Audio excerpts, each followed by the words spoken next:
हमने आज मंदिर में पेशवा साहब के नाम से 1001 ब्राह्मणों का भोग रखवाया है। ये सारी सामग्री उसी के लिए है। आप दोनों स्वयं जाकर भटजी से मिलकर उन्हें सामग्री दे दीजिए। भटजी की छत्र छाया में ब्राह्मणों का खूब कल्याण हो रहा है आई साहब। एक काम करते उन्हें सेना में भर्ती कर देते, सेना का भी कल्याण हो जाएगा। इतनी सामग्री में 1000 सैनिक 1 महीने तक भोजन कर सकते हैं आई साहब। राव, आप हर परंपरा को मजाक समझते हैं? नहीं आई साहब, मैं तो आपसे मजाक करना ही परंपरा समझता हूँ। फिर मंदिर में जाके भटजी के सामने ये मजाक मत करना, उन्हें बुरा लगेगा। तो भटजी को मंदिर के बाहर ले जाकर सारी बातें कह दूंगा, शायद उन्हें बुरा ना लगे। राव, आप आई साहब, आरती का समय हो रहा है, मंदिर जाना है ना? आप दोनों एक साथ पहली बार बाहर जा रहे हैं। पेशवा परिवार को अपने व्यवहार से आदर्श स्थापित करना पड़ता है लोगों के सामने।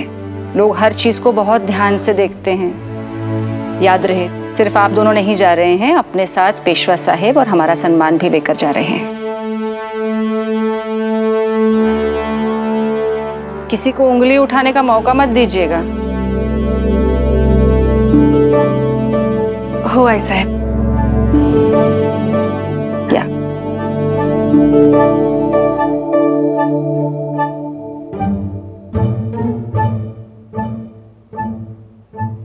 ताई साहब, आपकी मन्नत तो मंदिर जाने से पहले ही पूरी हो गई। रखमा भाई। जी आई साहब। आइए।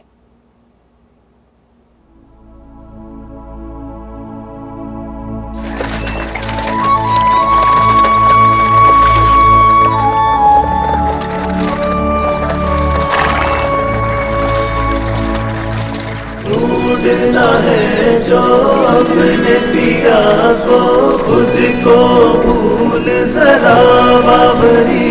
तेरी जोस्तजू कान्हा,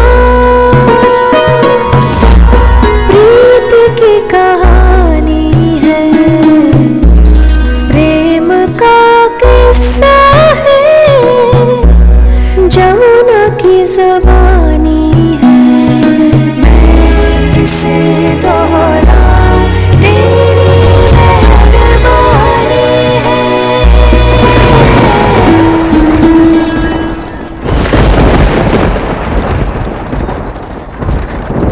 घर लौटते समय एक लड़की को मंदिर में भजन गाते हुए सुना था।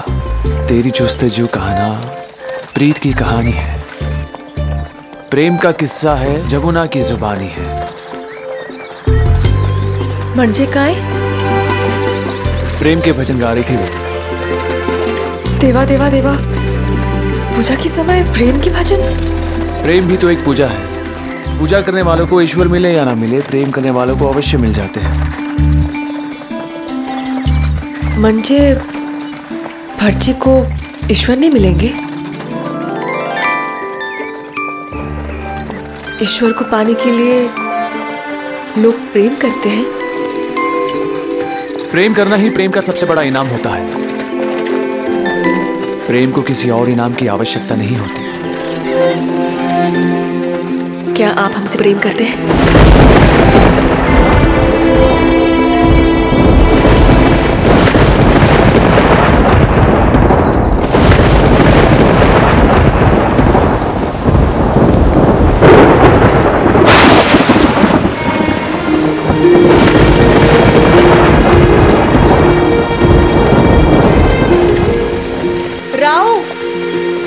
आप अंदर आ जाइए, आपकी तबीयत खराब हो जाएगी।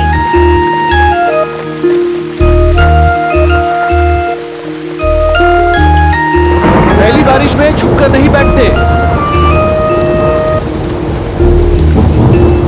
बाहें फैलाकर उसका स्वागत करते हैं। आप गीले हो रहे हैं राव। जी नहीं, मैं भीग रहा हूँ। मंदिर पहुंचने से पहले आपके कपड़े गंदे हो जाएंगे। मंदिर जाने से पहले मन साफ होना चाहिए, कपड़े नहीं काशीबाई। आप भी बाहर आकर पहली बारिश का स्वागत कीजिए।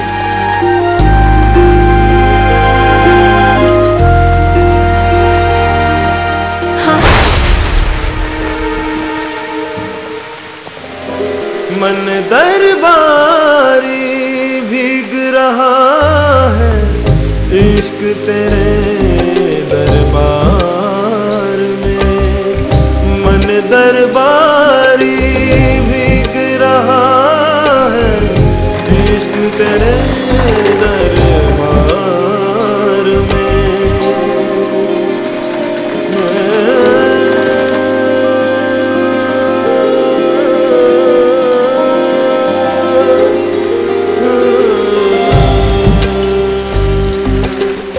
पढ़ाई साहब ने ये साड़ी खास हमारे लिए बनारस से मंगवाई है।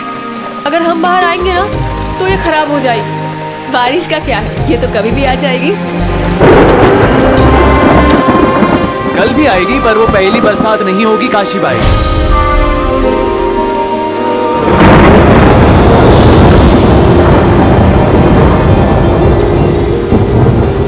राव, आज आपको हो क्या गया है? आज आप बिल्कुल गोटिया भाव जैसे बातें कर रहे हैं। आप ही भीगे अपनी पहली बारिश में। अगर आई साहब को पता चल गया ना कि हम दोनों एक साथ पहली बारिश में भीग रहे थे तो हमारी तो शामत आ जाएगी।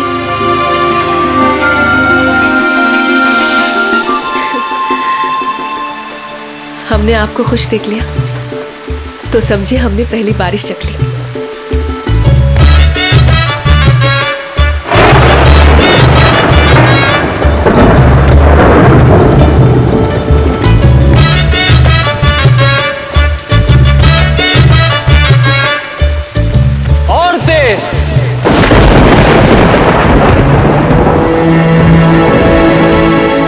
और तेज, और तेज, और तेज।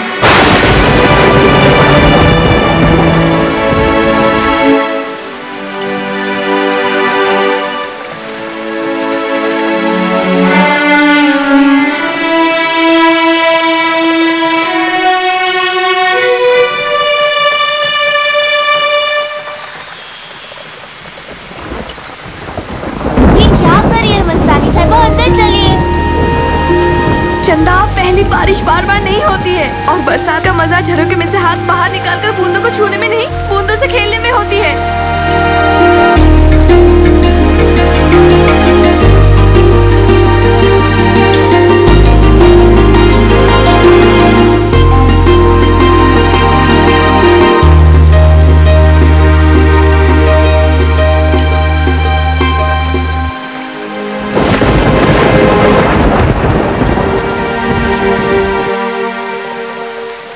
इतनी बड़ी हो गई और बचपना नहीं गया। नहीं,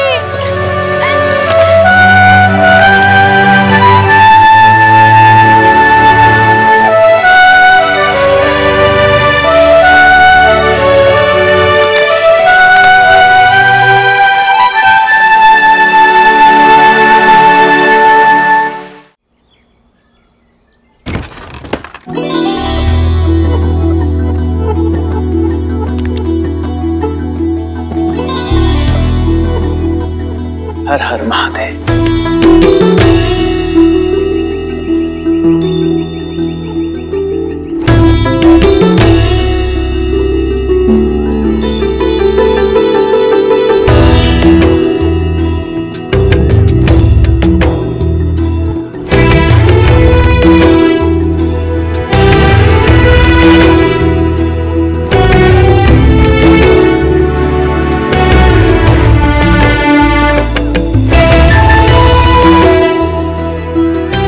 काकी ये क्या कर रही है? इसकी कोई आवश्यकता नहीं है। जो हटी नहीं वो मराठी नहीं। हर हर महादेव, हर हर महादेव।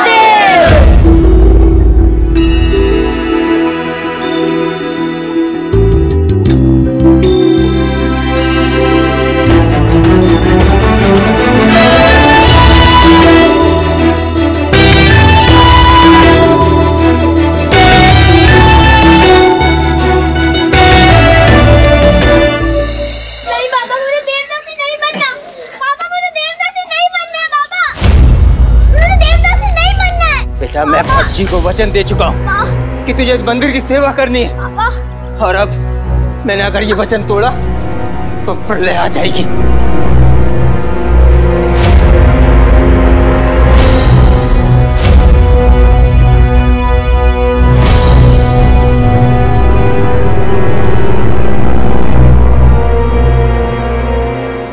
आरती का समय हो रहा है, मुहूर्त निकलता जा रहा है।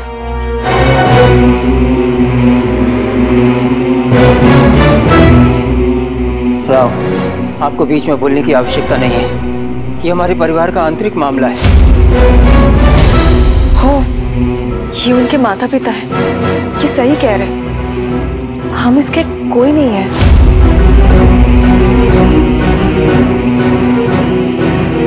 कौन कहता है कि ये कन्या मेरी कुछ नहीं लगती? ये कन्या बाजीराव बल्लाड़ भट्ट की बहन है।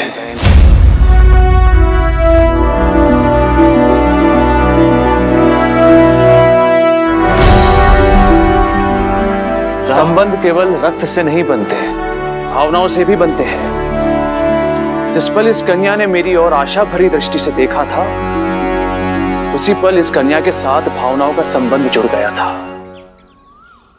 अब इसकी इच्छा के विरुद्ध यहां कुछ नहीं होगा।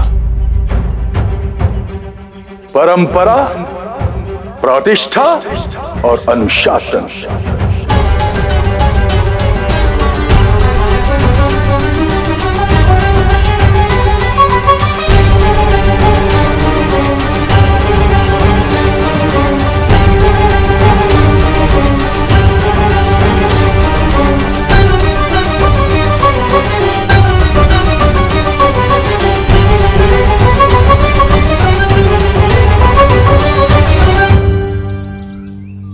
ये समाज के 3 स्तंभ होते हैं, बाजीराव बल्लाड़ भट्ट,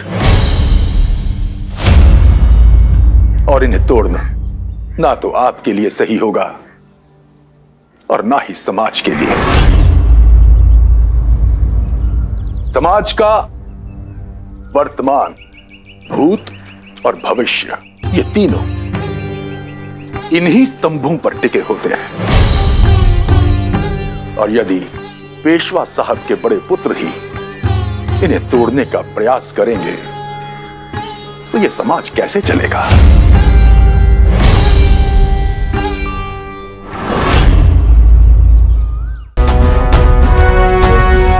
परंपरा और प्रतिष्ठा दोनों ही स्वाभिमान से बड़े नहीं होते हैं भट्ट जी। अनुशासन और नियंत्रण में अंतर होता है। अनुशासन व्यक्ति स्वयं की इच्छा से करता है और नियंत्रण दूसरों की इच्छा से। और इस कन्या को अनुशासित नहीं, नियंत्रित किया जा रहा है। देवदासी की प्रथा तो सदियों से चली आ रही है। बड़ी भाग्यशाली होती है वो कन्या जिसे देवता की सेवा का अवसर मिलता है। ये तो इस कन्या के लिए और इसके परिवार के सदस्यों के लिए गर्व का विषय है। यह नीति सुमंगली बनेगी। जीवन में कभी भी विधवा होने का दुर्भाग्य आएगा ही नहीं।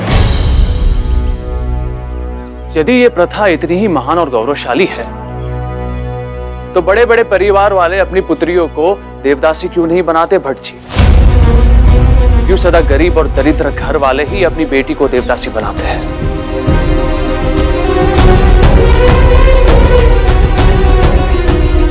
यदि ये कन्या अपनी इच्छा से यहां आई होती तो मुझे कोई आपत्ति नहीं होती, परंतु ये अपनी इच्छा से यहां नहीं आई है, इसलिए आपत्ति है मुझे। और बाजीराव बल्लाड़ भट्ट की आपत्ति विरोधियों के लिए विपत्ति बन जाती है।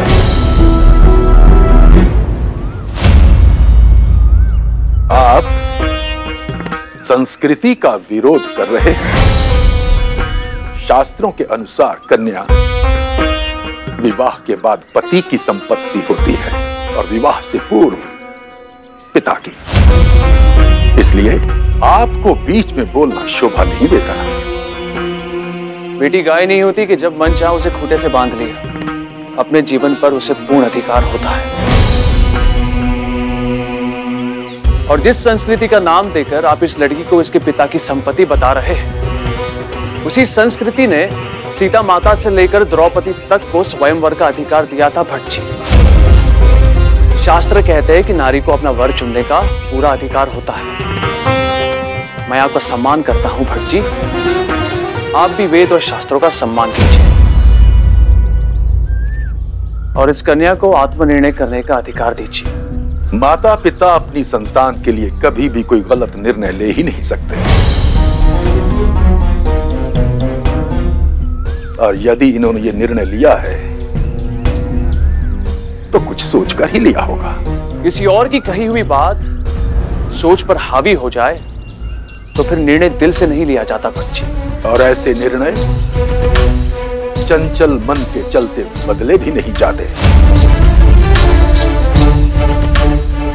इस कन्या के माता पिता ने इसे प्रभु के चरणों में अर्पित कर दिया है, और यदि अब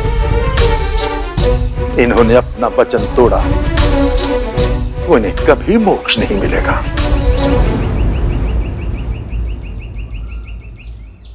अपनी बेटी को नरक में भेजकर किस माता पिता को मोक्ष स्वीकार होगा? इसे शिक्षा दिलवाइए और अपना वर चुनने का पूरा अधिकार दीजिए, स्वतंत्रता दीजिए। कहते हैं जब एक पुरुष शिक्षित होता है तो एक व्यक्ति शिक्षित होता है, और जब एक नारी शिक्षित होती है तो आने वाली पूरी पीढ़ी शिक्षित होती है बच्ची।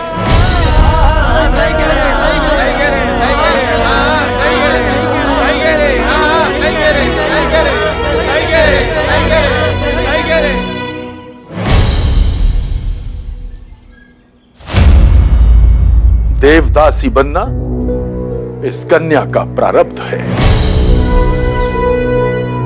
ये भाग्य इसके हाथ की रेखाओं में नहीं लिखा है, अपितु ये लिखा है इसकी केश राशि में, केश जटाओं में। महादेव की यही इच्छा है कि ये कन्या देवदासी बने, तभी तो इसे जटाएं दी।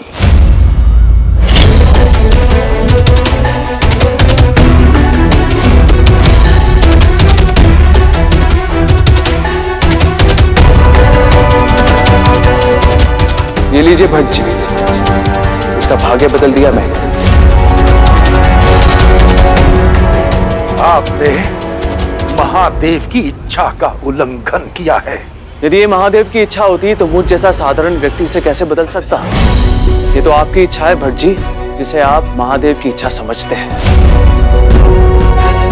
ना इसके माता पिता चाहते हैं कि ये देवदासी बने, ना ये कन्या चाहती है। ठीक है, यदि कन्या के माता पिता की यही इच्छा है तो हम इन्हें बाध्य नहीं करेंगे। यह कन्या इनके साथ जाने के लिए स्वतंत्र है।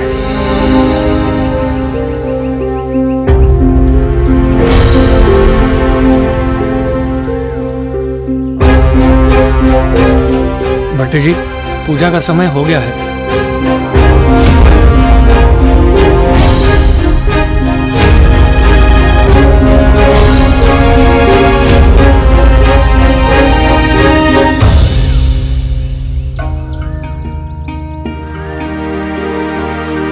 बहन भाई से हट करते हुए अच्छी लगती है, पैर छूते हुए नहीं।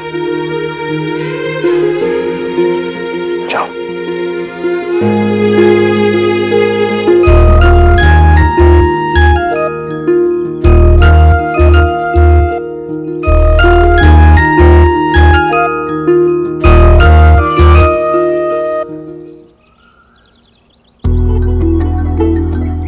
आरती का समय हो रहा है। आप जाइए, मैं आपकी प्रतीक्षा करूंगा।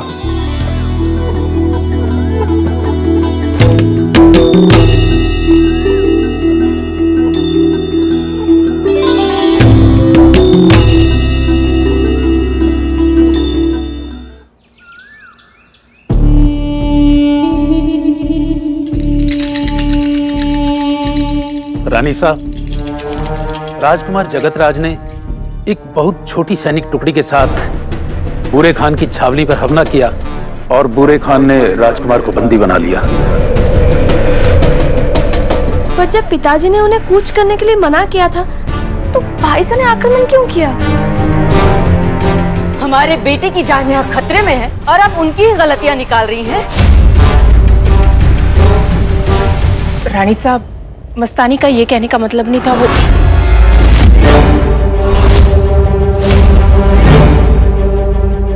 ये राजवंशियों की समस्या है, इसे राजवंशियों को ही हल करने दीजिए। आप दोनों को परेशान होने की कोई आवश्यकता नहीं है। मंत्री जी, अब राजकुमार जगतराज को कौन छुड़ाएगा?